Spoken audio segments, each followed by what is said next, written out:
So hi, Women Guards Podcast. I'm Shane. I'm Glory. Happy Monday. Happy motherfucking Monday, dog. Happy Monday. Shout out Mondays. Yeah, I don't know. I got a case of the Mondays today, for I was sure. gonna say, why the fuck you always say, like, shout out Mondays? I'm feeling unproductive and awful today. It's like you can't be one, you have to be one or the other, dog. I'm a Monday hater. What can I say?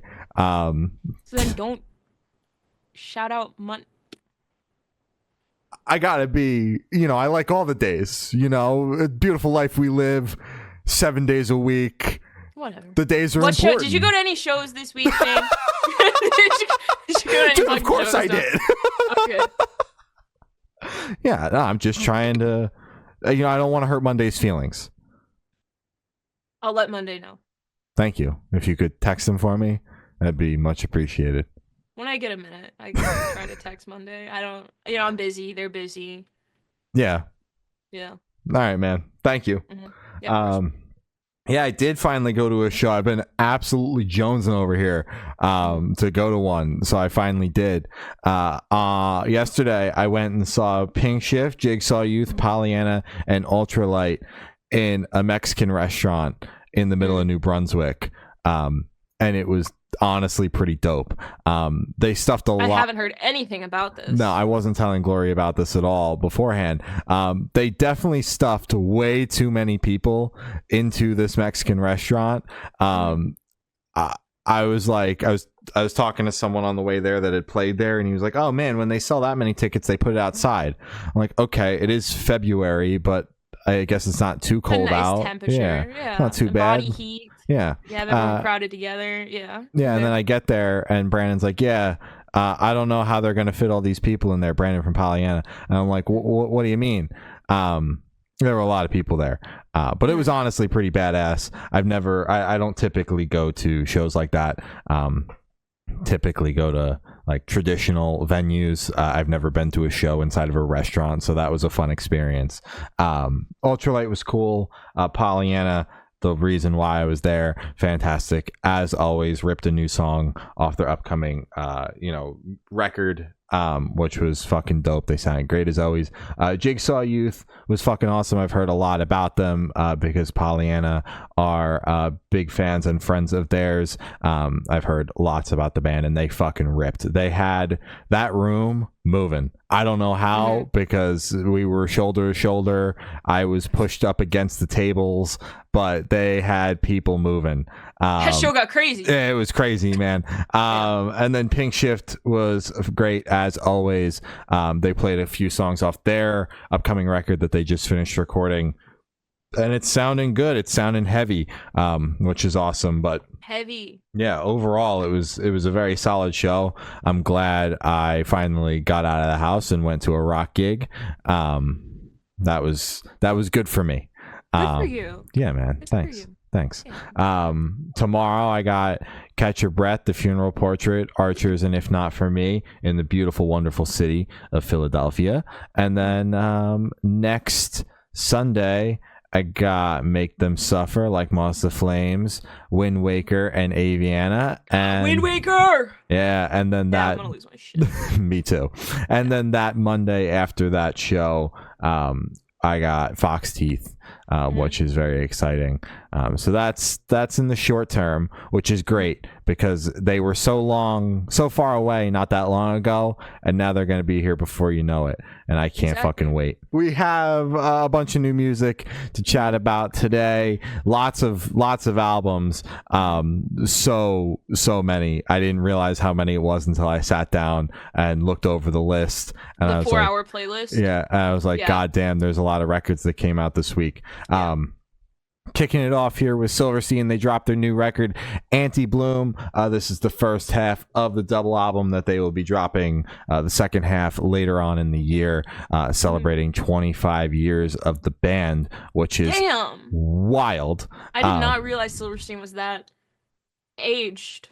Yeah, they've been a band for a long time, but they continue to bring it for sure. I have obviously not been a fan of Silverstein for the last 25 years. Happy to report that I am not even 25 years of age, but I am a fan of all of their records throughout the discography, and they are one of those bands that has always had a very consistent discography. For sure. And this is just another notch in that discography that is fucking incredible.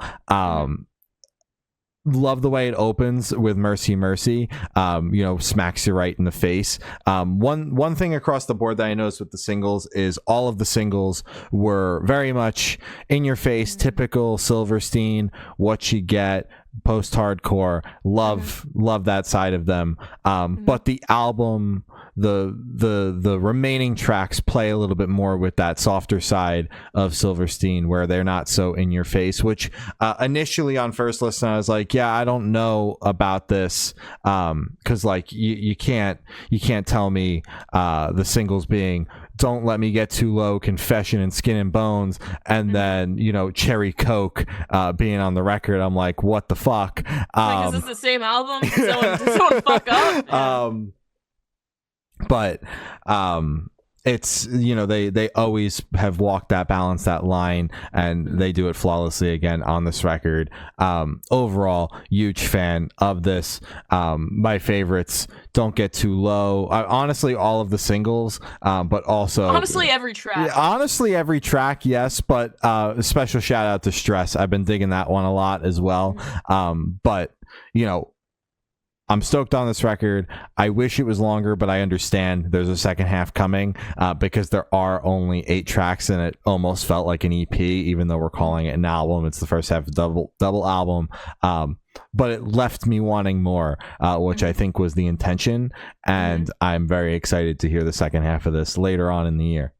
For sure. So, 5 years into the podcast, right? It's crazy. I'm finally having this realization. It's insane. So I feel like my perfect little spot, like album, EP, music consumption wise, is kind of like that 20 to 30 minute mark, because as you said, it kind of makes you want more. It's not overstaying its welcome. So I mean, you can believe how my brain is handling like the Bring Me the Horizon review that we're doing right now, where it's a consistent like hour. Bring Me the Horizon can get away with it though. Yeah, but you're becoming a fan of Bring Me the Horizon more and more every single time. I fuck with them so heavy. Amo?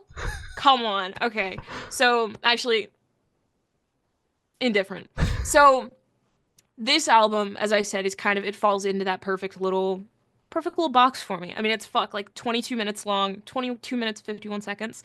As you said, eight tracks, and I feel like they come and go. I mean, there's nothing that's even close to 4 minutes on here, which is incredible. But that's my fucking attention span to blame. That's all on me. Honestly, they can make an 8-minute ballad, and I'd be like, fuck, this is really good, but damn, TikTok, like, really fucked me up here. Checking my watch and shit. But this album is incredible. I mean, it comes and it goes. I'm very excited for the second half. I completely agree with you. I think Skin and Bones is possibly my favorite track off the album. Thankfully, it is fucking smack dab right in the middle of the record, so I get a little adrenaline rush when it starts going, and I go, it's this one. I like this one. Yeah, exactly. I think it flows really well, and fuck, man, I want the rest of the album. What's the other half called? Pink Moon is the second half. So not Super Bloom. No. Missed opportunity. Yeah. Okay, that's fine. I'm very pleased with this record. I completely agree. I think how they open up with Mercy Mercy and they close with Cherry Coke is great. I think A Little Fight is a cute little track. I mean, it's a minute and a half. Jesus Christ. It's at that spot where it's like, fuck, I really like this record, but because it comes and goes so quickly, it's like, damn, me like you a lot. Yeah. Yeah, that's all I got. Definitely gonna be spending a ton of time with this, but I'm excited to hear it in its entirety, because like, yes, Cherry Coke is a nice closer to the first half. It does feel like it also works perfectly as the middle point in an album, because even though we're, depending on the context, not always the fan of where the slow track goes, it will probably work in this context. I'm just going to go on a limb. So. Yeah. I would hope I Yeah. would hope so. I mean, I they're would hope kind of locking it in, but yeah, I'm excited to hear the second half of this record. They're out on tour celebrating 25 years of the band. They just finished up the first leg of the US. Now they're heading over to the UK and EU, and then they'll be back in the US for another leg, because why the hell not? They're going to be so. touring. Going in. Yeah. Yeah. They're going to be touring. They're going to be touring a lot. Plenty of opportunities to see Silverstein for presumably the rest of the year. They are letting everyone know they're celebrating 25-year 25 anniversary, years. and I fucking love it. Exactly. It's like, guys, the band is old as shit, and we're hitting our second peak. Like, it's insane how they're blowing up again. Dude. I don't want to say late, but this far into their career. That shit is unheard of. It's almost like Metallica did that very recently in the last like 5 years, I would say. When the new generation got a whiff of Metallica because of Stranger Things. It was kind of like they hit their second wave where it's like, oh my God, they're relevant as hell again. Granted, it's Metallica, so I feel like they're always going to stay like semi-relevant because it's Metallica. Yeah. But it's cool to see. Yeah. It's really cool to see. Gives hope for, I assume, the bands in that same age group. Yeah, it definitely did feel like a second wave has kind of hit the band, because when I've seen hit the second wave, when I've seen them headline, the shows always did well, but the last time I saw them on that Amity Affliction tour, the crowd was really weird and off, and then I didn't see them again until this most recent time where they sold out the same room that they played to a weird standoffish, not typical size Silverstein crowd. Hell yeah. And I was just like, this is fucking awesome. So it's been really cool to see the success of the tour so far, and with that, the success of this album. Give second half, please. Yeah. All right. Traitors dropped their new album, Phobias. We sat down with Traitors to chat about this new record. You could go check it out. It will not be linked below. It will be linked below if you're watching the cut out portion of this review. Yeah, this album is fucking awesome. One thing I really enjoy about Traitors is they're fucking super heavy, and that's dope as hell. But they are super melodic, buzzword, deathcore. And for me, I'm very particular. Once it gets past metalcore, I start to get somewhat particular about what I listen to. I enjoy the more melodic things. It can be as brutally heavy as possible, but when it is just consistent screaming into a microphone where you cannot make out basically anything that is being said, it's something else about the music has got to be super badass for me to be gravitated towards it. If you're just slamming me in the face and screaming super loud, that's not typically a selling point for me. But with Traitors, I'm still able to kind of make out what's being said while also being beat in the face multiple times. That's a great, and that's why I enjoy this band so much. From the first time, I discovered them live, which honestly is the way that I would go about discovering this band, because their live show was fucking nuts. But from the first time I discovered this band, I was just like, I'm sold on them. Whatever's coming next, I'm all the way in on. And this record did not disappoint. We covered all the singles. It's been phenomenal. But I really enjoy, honestly, the second half of the record, like after the interlude, is some of my favorite songs off the record. Trauma Bond, No Witness, Imposter. But again, there's songs like SBC at the first half. Like, dude, it's just front to back ass beaters. And that's what I love about this. Huge fan of this album. Damn straight. So it's funny because I think that the first half is actually my favorite. So because I'm going to use the buzzword you used, I do feel like the first half is more melodic. I feel like you definitely hit a tipping point after the interlude where it gets heavier, it gets darker, and it gets like grimier a little bit, which makes sense because I mean, I feel like it would make more sense to have obviously the heavier, darker, grimier shit. I should have used every single word that there were no new words there. I'm just rehashing exactly what I just said. Having everything in the second half because it's a lot more new consumer friendly, Mhm. I would say, to have, all the more melodic things, the things where it's more it's easier to understand what he's saying. Mhm. So the first half, with all of that, the first half is my favorite. Mhm. My personal favorite tracks are Deprive, parentheses, Not Enough.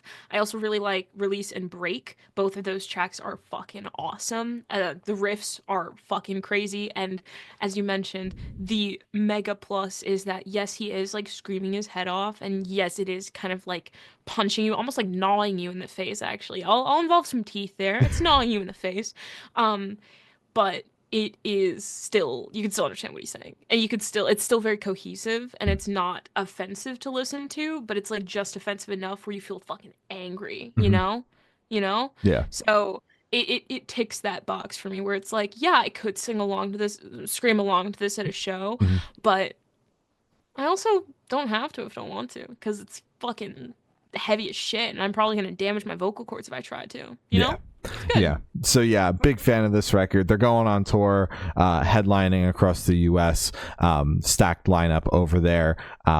Kicks off in a little bit. Actually, right around the beginning of March. So definitely peep the dates. See if they're coming near you. I'm a maybe on Philly because it's a small ass room, and I know it's gonna be off the walls bonkers. Yeah, you're gonna probably lose a couple teeth there, buddy. Bring That's it on. That's one where you're like, do they have a balcony? You guys have a bar I could sit at? Bring it on. Yeah, I would not take that shit. Killswitch Engage dropped a new album. This Consequence. We got to chat with Justin from Killswitch Engage. It is out now. Came out the day before the album came out. It was a great chat. We dove deep into the album, and I'm glad it's finally here.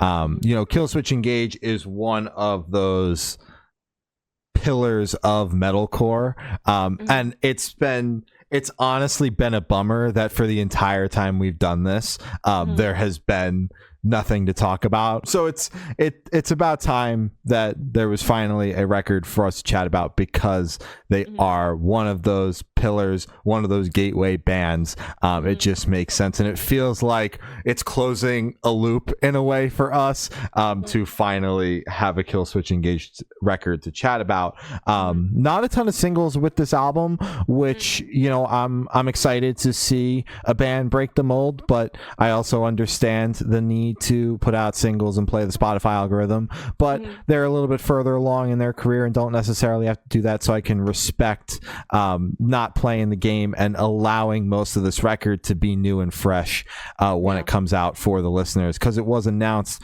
a good chunk before, between the first single and now we've only gotten a couple, which was great. But I think it's really solid. It took me a couple listens to come away with that opinion of it being super solid.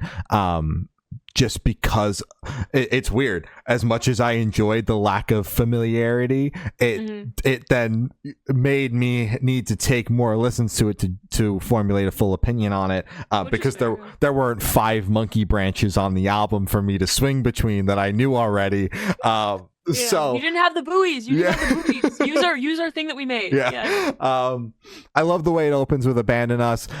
Discordant Nation is probably my favorite song on the record, and it's the chorus on that song is phenomenal. But I just like the way that discordant is pronounced in the song. It scratches a weird itch in my brain, and that, the chorus is great, but that is one of the main reasons why I really enjoy that song. I could just listen to them say discordant over and over and over again. Honestly, just make that a track. Yeah. Forever Aligned, I understand it was a single, but that song is fantastic as well. I love Collusion, and I think it ends phenomenally with Requiem.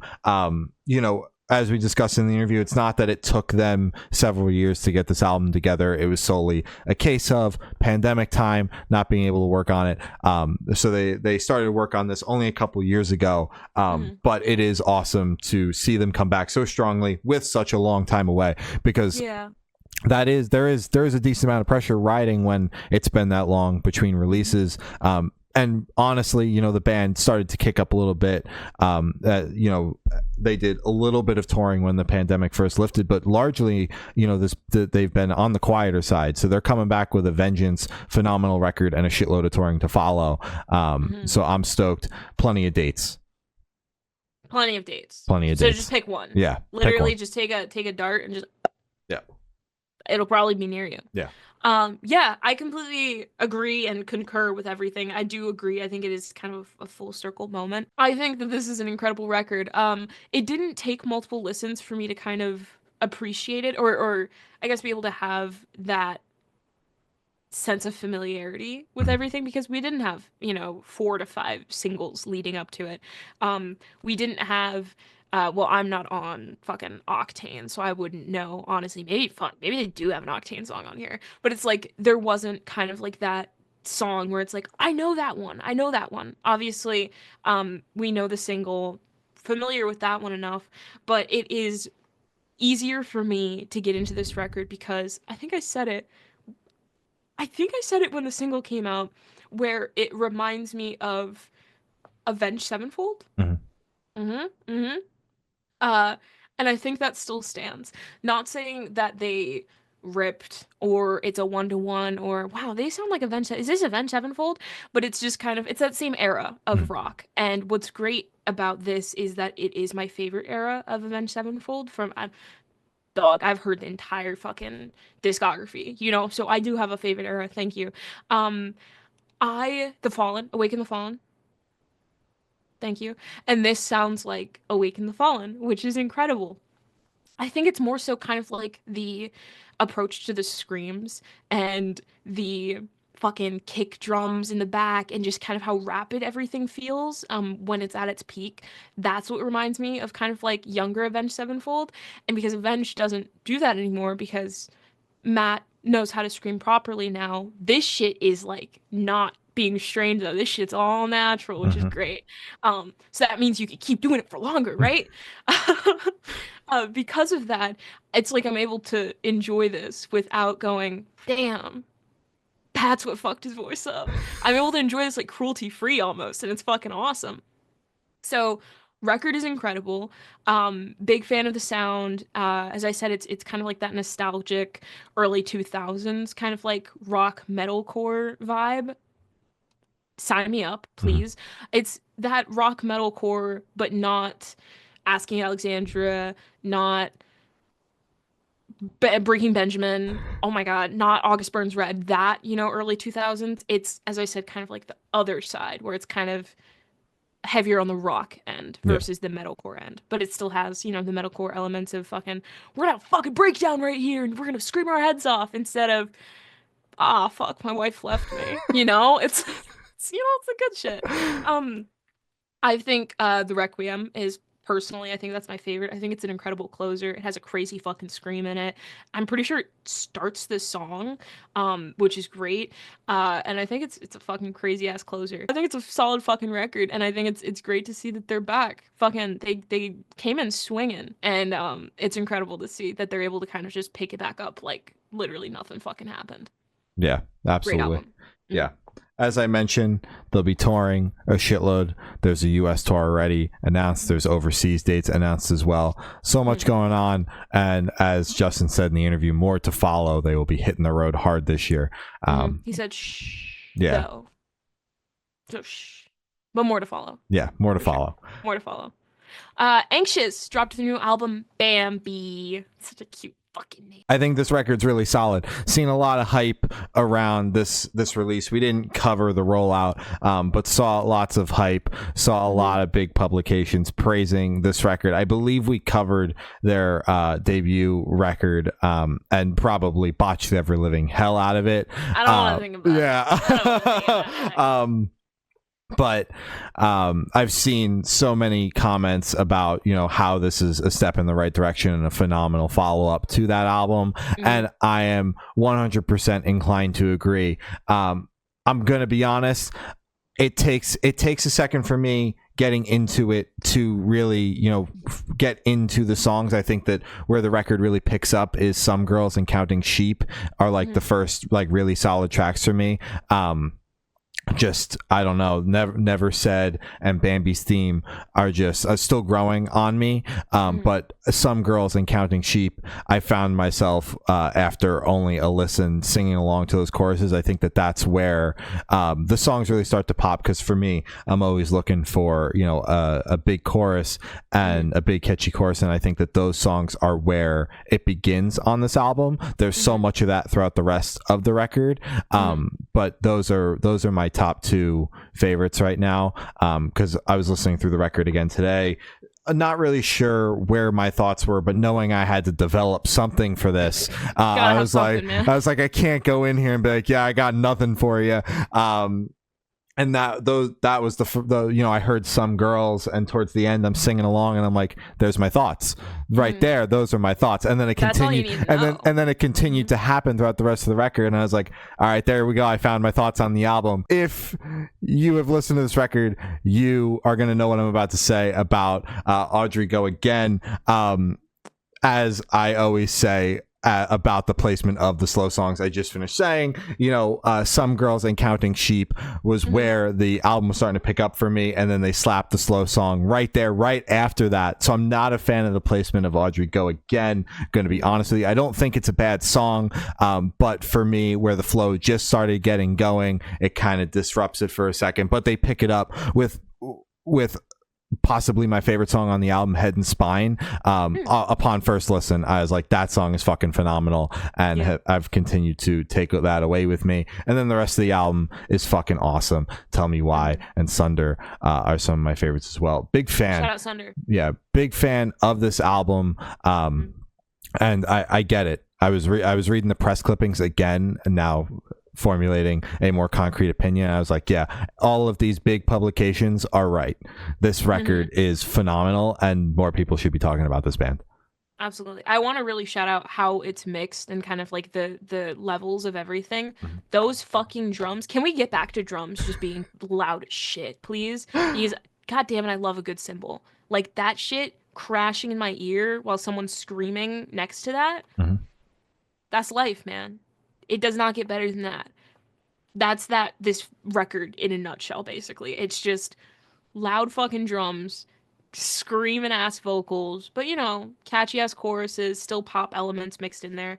I think it's a great balance of heavy. It's a great gateway record, honestly, if we're looking at it that way, because it has those pop elements, those catchy choruses, but it still has that grime and that heaviness that you would kind of want if you're trying to get into kind of like metal, rock, anything other than that. This album would be fucking perfect for that. I think it is definitely not consumable. Fuck, I always go for the wrong eating. It was going for the wrong buzzword. Digestible? No. Fuck. Oh my god, dude. Yeah, you always know what I'm trying to say, but you never help me. What the fuck am I trying to say? I think you're trying to say digestible. Digestible? Yeah. Sounds wrong. It's easily digestible. Yeah, exactly. I don't know what the fuck I'm trying to say. It's easy to pick up, and it's.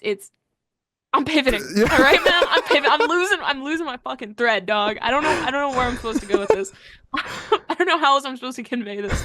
I feel like anyone can pick this up and anyone can enjoy it. I don't think you need any boxes that are checked of I already like, fucking metalcore. I already like, nah, man. Literally anyone could fucking pick this up and enjoy it. I think it's great. Hell yeah. Oh, sorry, my favorite Sunder, but I kind of already put that together, right? Yeah. When I mentioned it, you were like, yeah, that one especially. Shout out. Yeah, they're going on a headline tour. Peep the dates. One OK Rock dropped their new album Detox. I think I'm gonna let you take this one because you texted me very excited about this album. I did. So this is it's not our first introduction to One OK Rock. I vividly remember listening to them, especially when they were first introduced to me in the Water Parks era, which was that before the pandemic 2019 tour? Yeah. Yeah, shit. So that's how long they've kind of been in our atmosphere, kind of knowing about them and being excited about them already. I'm listening to it, I'm like, damn, this shit's kind of beautiful. like why am I tearing up a little bit? I didn't expect this. So it's definitely they still lean kind of on the more easy listen music, where it's kind of like that pop punk kind of, but it's I wouldn't even label it as pop punk. There are pop punk elements, but it's such a hybrid album. There's so many different sounds and so many different influences that it's almost like a fucking Don Broco record. Don Broco reference. Haven't done that in a minute. We're so back. Where it's just I genuinely I would not know how to describe it.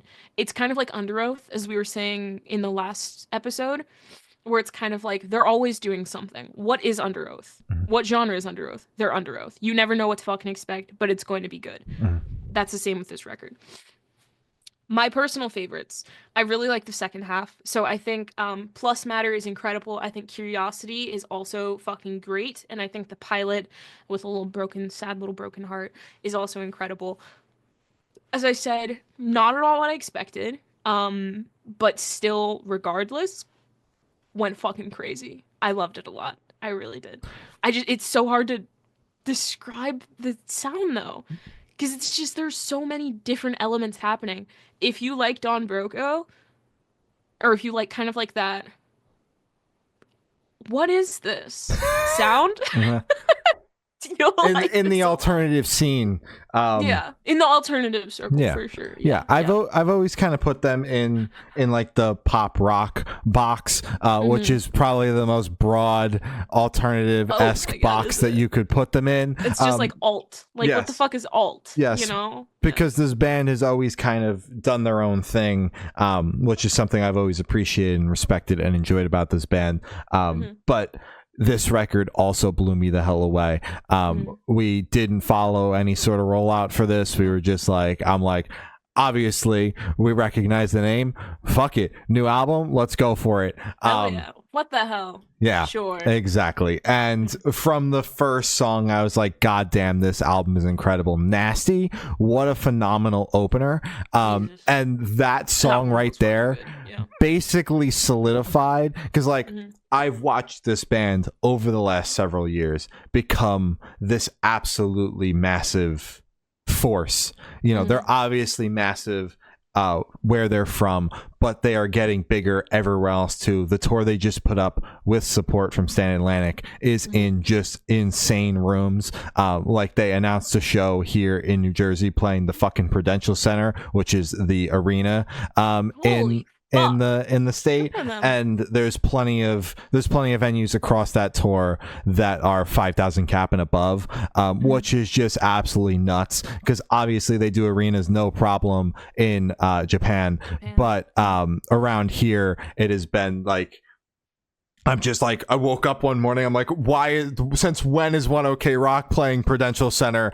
What the fuck? Also, great grab with the Stan Atlantic support slot. But yeah, like that right there, that song basically locked in for me, understanding why this band has had just global success beyond the anyone's wildest imagination. I love that song. I love Puppets Can't Control You. This Can't Be Us is a banger as well. Yes. Yes. Sorry, Puppets Can't Control You. That song actually, that song I had to look multiple times. I was like, fuck, damn. Yeah. I added nothing there, but I just hope my enthusiasm showed how much I really enjoyed it. Yeah, there's so many phenomenal songs on this record. There's genuinely not like a bad song throughout this entire record. It's an incredibly solid listen. As Glory said, it's super eclectic. It's all over the place, but it winds up becoming a super cohesive listen because it's just what the band does, is really be all over the place, and they do that so well. Highly recommend. As I mentioned, they're going to be on tour. They're touring all over the place, but specifically in the US, they'll be over here in May with Stan Atlantic. So if it's coming near you, you should definitely go. That's a phenomenal lineup. And this record, I was already like, yeah, I'll probably be there because Stan Atlantic, I like that band. But this album just sold a ticket to that show with my name on it. And that's all you need to know about the record. Damn, it made changes buy a fucking ticket. I agree. I would also buy a ticket, but I'm gonna take like a quick little guess and say it's probably not coming anywhere. It's a pretty safe assumption. Right? I feel like it's safe for like every single tour ever now, right? Yeah. The Dark dropped a new EP the Dark EP. It's self-titled. They dropped their self-titled debut EP. Yes, and we got to chat with Craig from the Dark. It is out now. It was a phenomenal conversation. We chatted a lot about the inception of the band as well as everything that you could possibly talk about with this EP. As I mentioned in that interview, I found this band on Octane, not sure what the fuck. Later find out it's one of the dudes in the band is from Of Mice and Men. But not knowing anything about the origin, I was blown the hell away. I believe I heard Slip Away the first time, and I was like, all right, who is this band? Because as much as I use Octane for my own discoverability, and sometimes I will just leave it on, and whatever comes on, especially if I'm going to be in and out of the car a bunch. But then there's times where I'm like, no, I want to find something that I know, so that I'll shuffle through all the channels and then eventually give up when the 10 pre-saved channels I have all are not playing a single song I've ever heard, which pisses me off a little bit. So what's the point? Yeah, you're supposed to all cater to me. But I exactly I should just plug my phone in. But I do use Octane for discoverability as well. Like without them, I definitely wouldn't have found out about this band until way later, when everyone was online raving about the EP. I'd be like, oh yeah, this band's cool. I was in on the ground floor. Yeah, I was there. I was there when their first EP dropped. But all 5 of these songs are awesome. Every single song is a little bit different. It's definitely a taster palette of everything that the band can do, but it also blends together so well and is a cohesive listen. There's genuinely not a bad song on here. I was going to name favorites, but I was just going to name all 5 songs on here. My all-time favorite right now is Circles. That's all. Listening to that today, I was like, I want to be so obnoxious and post this on my story right now, but I'm not. I'm better than that. Yeah. Me personally, I'm not better than that. I post I post songs my fucking stories all the time. I'm like, you guys should listen to this. Yeah. They never do. No. But that song is fucking awesome. But every single song on here is great. I love especially like the vocal delivery on all 5 of these songs, and the effects that are on some of the tracks on the vocals really add another layer to the complexity of the band's sound. The details. Yes, which I especially adore. But all in all, phenomenal. I will be spending a lot of time with this EP, and I'm excited to see what else comes from the band, because they announced they're playing Warped Tour. I'm hoping to see them on the road though, because I need to hear these songs live.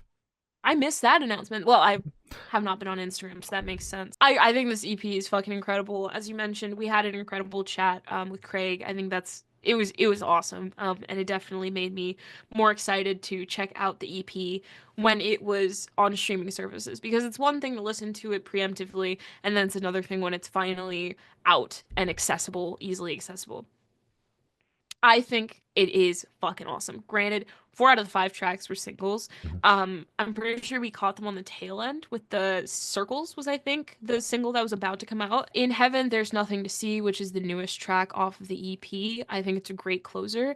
My one gripe that I have with this entire thing is that it's not an album.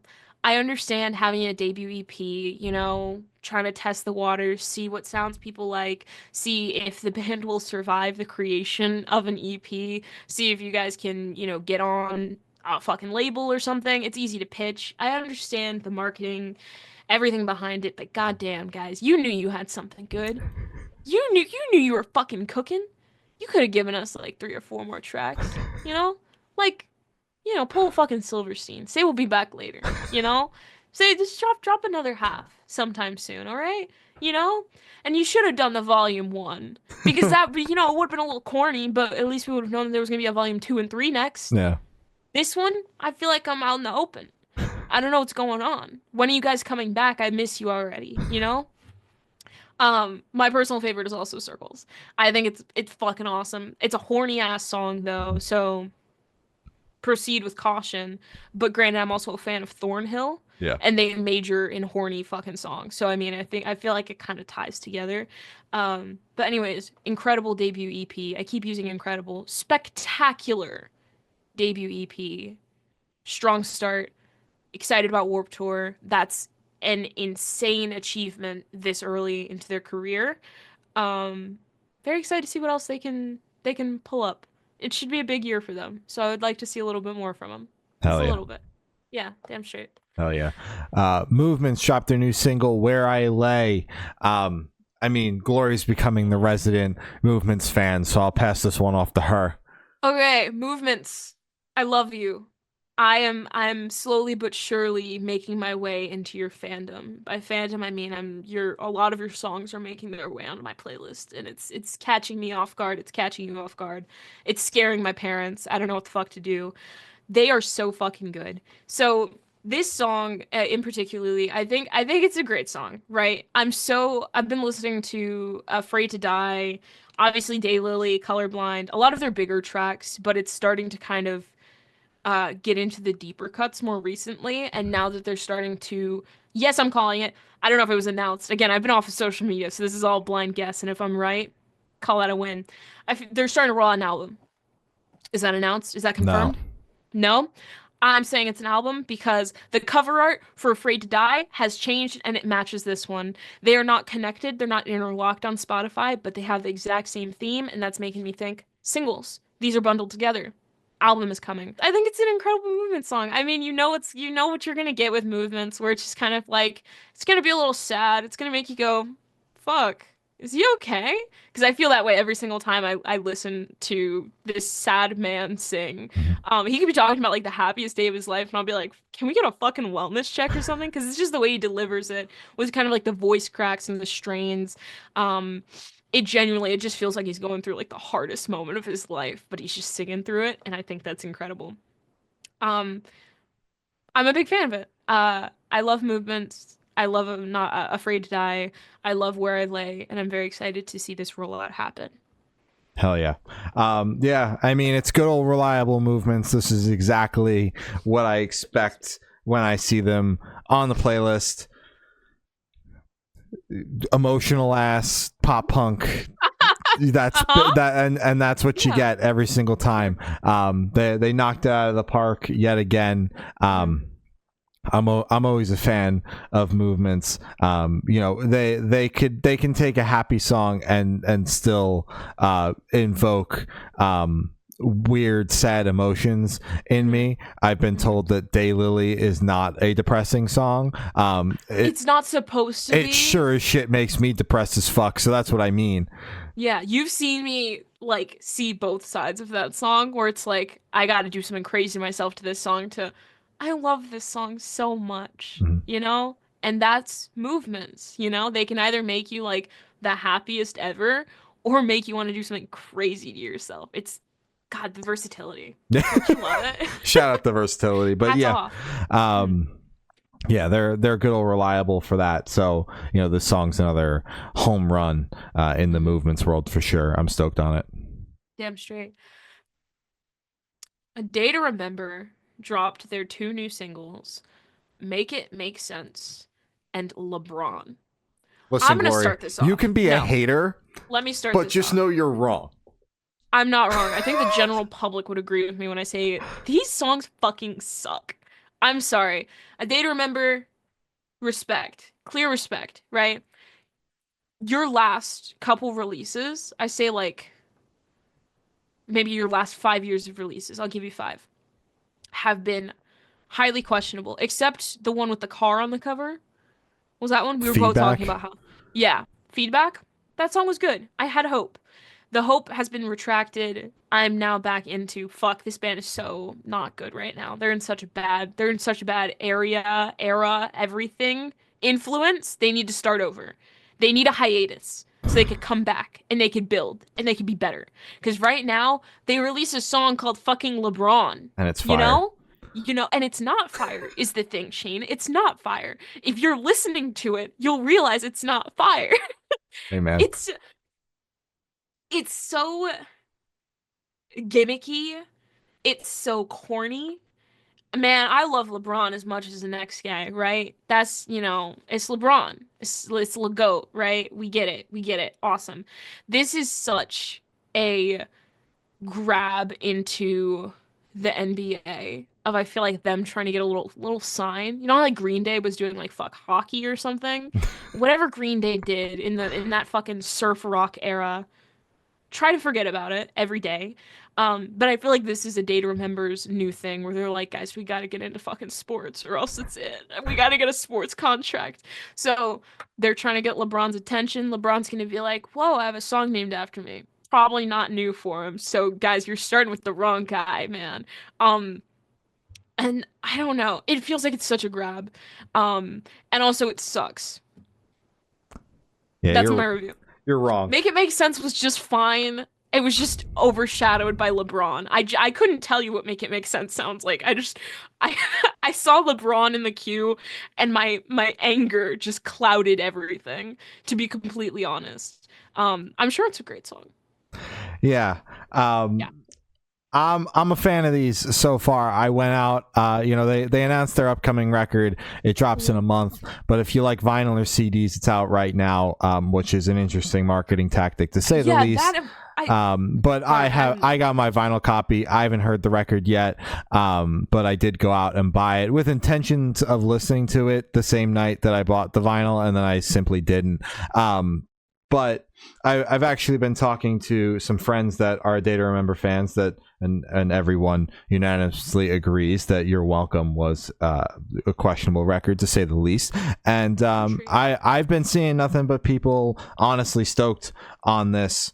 And on these singles, and from the people that have heard the record, stoked on the album, feeling like it's a step in the right direction. I mean, they're including Miracle on here on the record, which was initially supposed to be a standalone, but was absolutely returned to form with the band, a super heavy, straight up metalcore track. And then Feedback, which is great. Heavier live, I much prefer the song live, but is a great song as well. And then Make It Make Sense, which is the opening track for the record, and hits you with a breakdown right away. Not so much like The Downfall of Us All, which they can never top that. But this smashes you with that. And then LeBron is a good old the pop punk side of A Day to Remember, and I've really been digging it. I don't care how corny it is, how cheesy, whatever. The chorus on that song is beyond catchy, and I have been into it big time. Honestly, my favorite of the two singles. I think that it's awesome, and I'm excited about this. The direction for the band. I need to go listen to the album and make sure that it doesn't suck, because I spent a few dollars on the vinyl. How much was it, Shane? It was $30, but that's actually decent. No, that's completely fine. Okay. Yeah. Because I thought their whole marketing plan was going to be, you guys are going to pay $60 for the vinyl, just you have it early. No, it was a typical vinyl price. That's great. Okay, incredible. Yeah, typical vinyl price. Went to my local record store literally down the road, ordered it online the night it dropped, and picked it up Saturday morning, and it was perfect. That's great. So yeah, I'm really stoked on these songs, and I'm all four singles for me so far have been hits, and I'm excited for this album to be out, and for this band to tour off of it, because they are one of my favorite bands to see live consistently. So even if the album winds up being a mild disappointment for me, the fact that they will be in a touring cycle is enough for me to be excited about anything. As much as A Day to Remember moving an inch gets me excited, because I get to see them live again, and they typically only play one or two new songs anyway. It's all the stuff that I really like anyway. So consider me excited for this album rollout either way. I'm happy for you, Shane. Thank you. Memphis Mayfire dropped a new single, The Other Side. Hopefully the last single off of the upcoming Memphis Mayfire album, dropping at the end of next month. So many goddamn singles, but we're almost here. It drops on March 28th. We're almost here. It's about a month out. And I'm digging this song. It's it's a little bit more on the rock side of things. It's a very melodic track, not heavier in your face at all. Dare I, the slower cut off the album, dare I say. But I think it's solid. All of the singles thus far have been phenomenal. I'm excited for this record to be out and to be able to listen to this as a full body of work, because I've been enjoying all the singles so far, trying not to spend a ton of time with them because I want to spend time with the full record. I think this track is great. I love Memphis Mayfire. I agree with you. I think it's definitely one of the slower songs off the record. Dare you say? Yeah. I'm just blown away that they're on the playlist again. I don't know. It's every week, and it's still like a month out. Mm-hmm. They could drop like 2 singles in that time, Shane. They're We not could get to going 9. I hope not. Yeah, you hope not. You said they're not going to with such They're not confidence, but you going know to. they're gonna drop like one They're or not two going more. to. Maddie Mullins, stay the fuck away from that button, bro. Harper dropped her new single, Thorn in My Side. We haven't seen Harper in a hot minute. It felt like she kind of like took over the scene and then she like disappeared. She was like the craziest thing. Honestly, still is one of the craziest things happening in the scene right now for how young she is and how powerful her vocals are, how she's able to fucking let out these hellish fucking screams. And not even like screeches. She can do fucking low shit too, and it's insane. She's like 13? I'm not sure of her age anymore. It's been a couple of years since she came up. Lost track. Yeah. She's somewhere up there, Great song. I think it's a great welcome back. I'm very excited to see what she's been working on. If she's been working on things, I hope so. I mean, it would kind of suck if she kind of like disappeared for a bit and then only had one song left. So I hope this is the start to something great, because I would love to fucking review a Harper album. I would love to see kind of like her concept record, if anything, or just kind of like a big ass collection of songs that she's been sitting on. I think it's great. I'm a big fan of her, and so fucking talented. Incredibly talented. Yeah. Yeah, I'm stoked on this track. I think it fucking rocks. I noticed the big selling point with Harper has been the big powerful screams from someone so young. But I noticed with this song we leaned into the singing chorus, which I really dug. I think that her singing voice is phenomenal as well. Standard Octane formula, but that's fine. I'm a sucker for that shit. And I think that the song was phenomenal. Powerful screams as always, continue to blow me away. Very strong singing chorus. It had the full package. I'm really digging the song, and ditto on Needing Something More. I saw she just signed with Tandem Management, which was exciting. So yeah, she's got the label, she's got the manager, it's all starting to come together. It's time. So yeah. I'm excited for whatever's next. Arrows in Action dropped their new single Feel It Again, announced their upcoming record Part 1 is out on May 16th. A little split up here, Part 1 and Part 2. Every single time Arrows in Action puts out new music, they magically are the only thing on our TikTok For You page for the foreseeable future. Yeah, so this song naturally has been all over the TikTok For You page. Loving the silly little dance that goes along with it. And I like this song. It's honestly one of my favorite things I've heard Arrows in Action do. I think it's super catchy, and it's trying to like really uplift me here towards the tail end of winter, where I'm still listening to the heavier the better. Yeah, this is still Currents and Cane Hill season for me. But Arrows in Action is definitely trying to bring out the pop punk, pop rock part of my playlist a little bit earlier. And this song is fantastic. The album will drop at that perfect time for me, where the music starts to change over with the seasons and the weather and all that. So I foresee spending a lot of time with this in the near future. Exactly. This was such an ass shaker. I completely agree with you. It's such an uplifting, happy little song. I've not been lucky enough to see the dance yet. I did see like a promotion, but he was just kind of like sitting there. He was just looking. He was just sitting there. You've been spending like no time on social media, which I'm jealous. Please teach me your ways.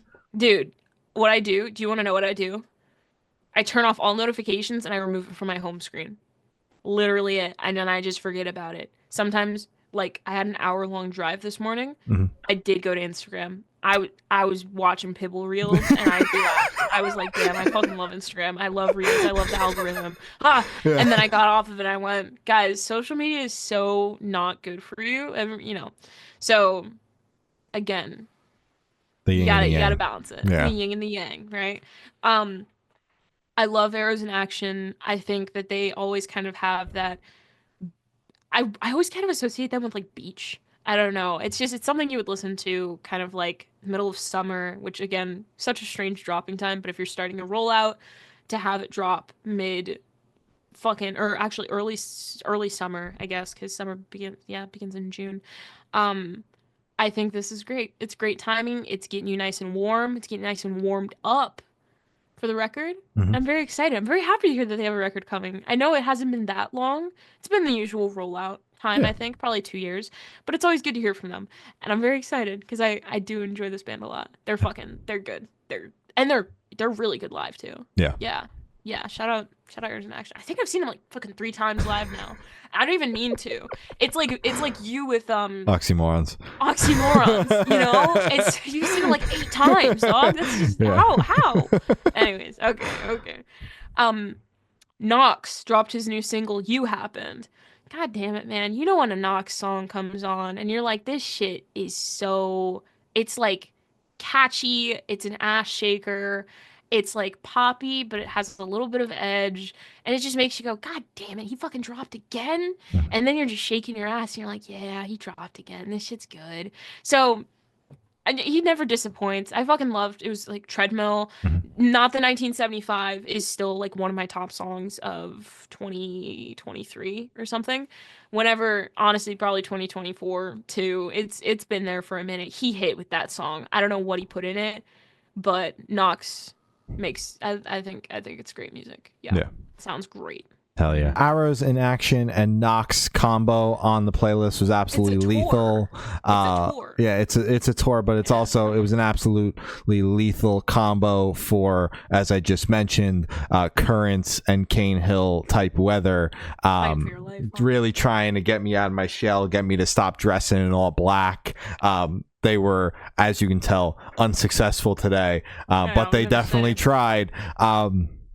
Song is fucking phenomenal. He's gotten an upcoming album dropping here in April, going on tour to support it, headlining, which is rocking as well. You know, the growth we've seen from Knox since the debut EP has been nothing short of absolutely insane. So Up, yeah, it's super cool. Very excited for this album. I'm really fucking with the song. You know, typical Knox, just continuing to hit it out of the park. Damn straight. And for our last topic, Disturbed dropped a new single, I Will Not Break. Comes off the heels of their upcoming tour, which will be celebrating 25 years of The Sickness, my favorite Disturbed record, and unfortunately I will not be able to make that tour, which is bumming me out more and more with the more they continue to promote this goddamn tour. But it's fine, I understand scheduling conflicts. For me personally, they can't just move the tour date to work better for my schedule. I understand all that. They should. So they're also rolling out new music. They mentioned in an interview that they will be rolling out even more new music. So this isn't the only thing we're seeing from them. I really enjoy this. I think it's a return to form for Disturbed, you know, coming off 25 years of the first record. You know, this is kind of feeling like a slight homage to that while still, you know, keeping in mind the modern Disturbed sound. Now, I'm not getting too excited about it, though, because I got excited about the last record and the singles off of that album and then wound up absolutely despising the ever-living hell out of that record. So I am definitely treading lightly. The Sickness is hands down one of my favorite nu metal albums of all time, and you know, I love Disturbed for that reason, but the newer stuff has been, singles are phenomenal, and then everything else is leaves something to be desired. A lot to be desired. Yeah, love early Disturbed, not so much with modern. So I am keeping things in check. I'm excited, I'm liking the song, and I'll leave it at that. I think it's phenomenal. And if this is the only thing I like, great. If I wind up enjoying the album, which I genuinely hope so, if there's an album, you know, coming down the line, new music, more music, as they mentioned, great. If not, got a new Disturbed song I've been fucking with, so consider it a win no matter what, honestly. And that's all you need, man. You just need one song. Yeah. You know, if the album fails, it happened again. You know, it's not going to be like a damn, they were doing so good, you know? I think this song is just fine. I've never been the biggest into Disturbed's sound. I mean, I know, ooh, you know, that was the weakest. Ooh, I'm sorry.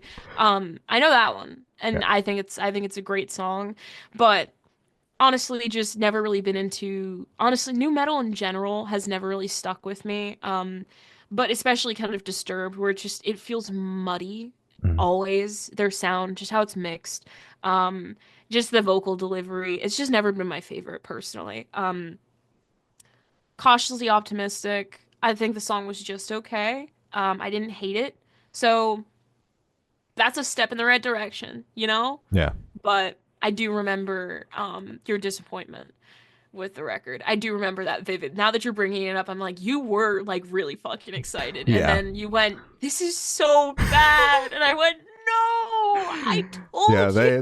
they had me hooked with those singles, so I'm not gonna fall for that again. Cautiously Optimistic, unless there's another song that's really good, then I will probably fall for it again. But right now, maintaining things, keeping them in check, cannot guarantee I will stay that way though. Those are all the topics we have today. You can follow us on Twitter. It's Good Noise, _cast. Instagram's Good Noise Podcast. Facebook is Good Noise Pod. TikTok is Good Noise Podcast. All the audio streaming services are Good Noise Podcast, and Patreon is patreon.com/Good Noise Podcast. Gloria's got your Patreon supporters, your Twitch subs, your important plugs, your merch store plug, and your Amazon storefront plug, and then we're going to sign off. You think I should say it faster next time? Can you get it to like maybe 5 seconds? Yeah. Check out our merch. It is goodnoisepodcast.creator-spring.com. We have hoodies, we have beanies, we have stickers, we have everything the heart desires. If you're a true GNPer. Like, I tried that last time and it still doesn't work. And it's not landing again. And it's not landing. It's not. Yeah, you shook your head at me, so that tells me enough. Check out our Amazon storefront. It has all of our equipment that we use. I have my mic a little bit in frame. You can't tell, but it is an Shure MV7 Plus. It's an incredible mic. If you would like to try it out for yourself, you can check out the Amazon storefront, and we get a little cut from it, and that helps us continue to fund the podcast. That's great. We also have, you know, everything else, cameras. We don't have chairs because, I mean, I got mine from like fucking Staples. Yeah, you got me yours too. from like so it's, I don't know, find them. Lights, monitors, all that shit, all that fun stuff. Thank you to our Patreon supporters, Matt from Pulses, Pop Punk Apologist, David Arrington, Tyson from Heal the Hurt, and Eric. And thank you to our Twitch sub, again, Matt from Pulses. Shout out Matt from Pulses. Thank you. Thank you. Important plugs. Black Lives Matter. Stop Asian hate. Support your local small bands. Support your big bands. I say this a million times because this is just how it works, but if you like a band so much, go out and see them if they're in your area. Those numbers do matter. Like how I go out and see my favorite bands every time they come to Virginia. It does matter. I know it matters somewhere. They're going to come back eventually, right? That's like how it works, right? I'm still testing that theory, but it's still good to, you know, like get your foot in the door with that, right? You know, beat the crowd, right? But yeah, always support bands because a lot of shit happens on tour. I mean, interactions to vans breaking down. Cane Hill's van just broke down. Yeah. What the fuck? So yeah, just support bands. They're doing good. They're doing good out there. Hell yeah. Well, that's all we have today. I've been Shane. I've been Gloria. And we've been the Good Noise Podcast. See you next week. Bye. Bye.